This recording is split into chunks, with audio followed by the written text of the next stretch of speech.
আসসালামু আলাইকুম বন্ধুরা, কেমন আছেন? আশা করি সবাই ভালো আছেন।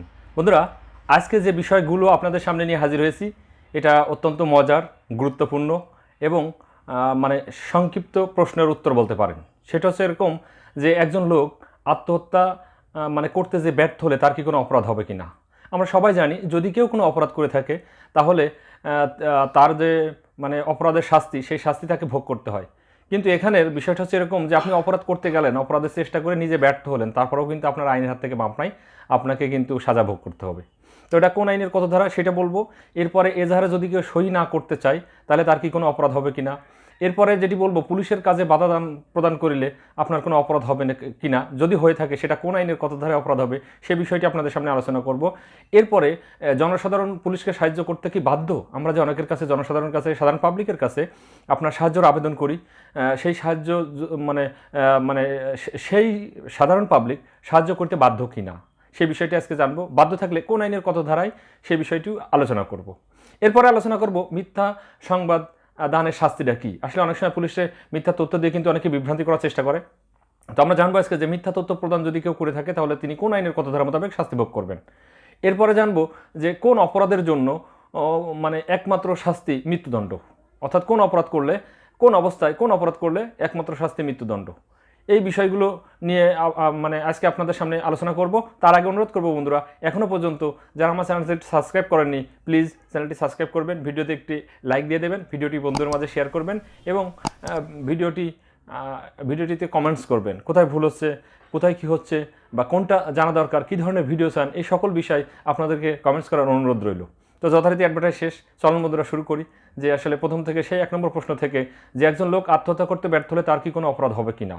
জি বন্ধুরা, তার অপরাধ হবে।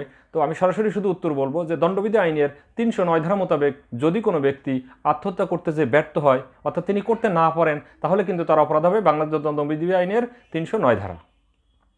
এরপরে যেটি বলছিলাম যথারীতি, সেটা হচ্ছে এরকম যে এজাহারে সই না করলে অপরাধ কি, তা কি কোনো অপরাধ হবে কিনা। জি বন্ধুরা, এটিও অপরাধ হবে। সেটি হচ্ছে বাংলাদেশ দণ্ডবিধি আইনের 180 ধারায় অপরাধ হবে। যদি কেউ এজাহারে সই না করে তাহলে সে বাংলাদেশ দণ্ডবিধি আইনের 180 ধারা মোতাবেক আপনার মানে সই না করার অপরাধী হবে।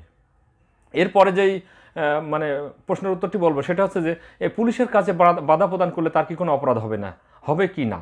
জি বন্ধুরা, প্রায় মধ্যে মাঝে দেখা যায় যে পুলিশের কাজে অনেকে হস্তক্ষেপ করে বসে।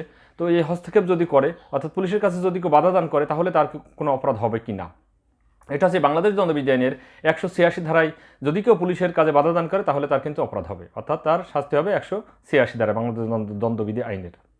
এরপরে যেটি, সেটি হচ্ছে যে জনসাধারণ পুলিশকে সাহায্য করতে বাধ্য কি না, যদি না করে তাহলে তার কি কোনো অপরাধ হবে কি না। জি বন্ধুরা, আসলে জনসাধারণ কিন্তু বাধ্য, কিন্তু জনসাধারণ জানে না যে কোন আইনের কত ধারা মোতাবেক তিনি বাধ্য। সেই ধারাটি এখন মানে আলোচনা করব। জনসাধারণ পুলিশকে সাহায্য করতে বাংলাদেশ দণ্ডবিধি আইনের 187 ধারা মোতাবেক কিন্তু মানে আইনগতভাবে সাহায্য করতে বাধ্য। যদি না করে তাহলে বাংলাদেশ দণ্ডবিধি আইনের 187 ধারায় তার কিন্তু অপরাধ হবে। এরপরে যেটি, সেটি হচ্ছে যে মিথ্যা সাক্ষ্য দানের শাস্তি কি। মিথ্যা সাক্ষ্য দানেরও কিন্তু একটা শাস্তি আছে। আপনারা হরহামেশা অনেক সময় তথ্য প্রদান করেন, দ্যাটস ওকে, তথ্য প্রদান করা খুব ভালো, কিন্তু মিথ্যা তথ্য প্রদান করা যাবে না। যদি কোনোভাবে আপনি মিথ্যা তথ্য প্রদান করেন তাহলে কিন্তু আপনি আইনের হাত থেকে রক্ষা পাবেন না। তাহলে মিথ্যা মানে সাক্ষ্য প্রদানের শাস্তিটা কি, সরি তথ্য নয়, এটা হলো মানে সাক্ষ্য, মিথ্যা সাক্ষ্য প্রদানের শাস্তি। মিথ্যা তথ্য প্রদানেরও মানে আইনে ধারা আছে, সে অন্য একটা মানে ভিডিওতে আলোচনা করব। আজকে শুধু আলোচনা করতেছি যে হলো মিথ্যা সাক্ষ্য প্রদানের শাস্তি। জি বন্ধুরা, দণ্ডবিধি আইনের 193 ধারা হলো মিথ্যা মানে মানে সাক্ষ্য প্রদানের শাস্তি এইটা। এরপরে সর্বশেষ যেটি, সেটি হচ্ছে সেই ধারাটি হচ্ছে এরকম যে কোন আসামিকে, আমি বলছিলাম কোন আসামিকে কোন পরিস্থিতিতে সর্বোচ্চ শাস্তি প্রদান করা যেতে পারে বা সর্বোচ্চ শাস্তি প্রদানের ধারাটা কি।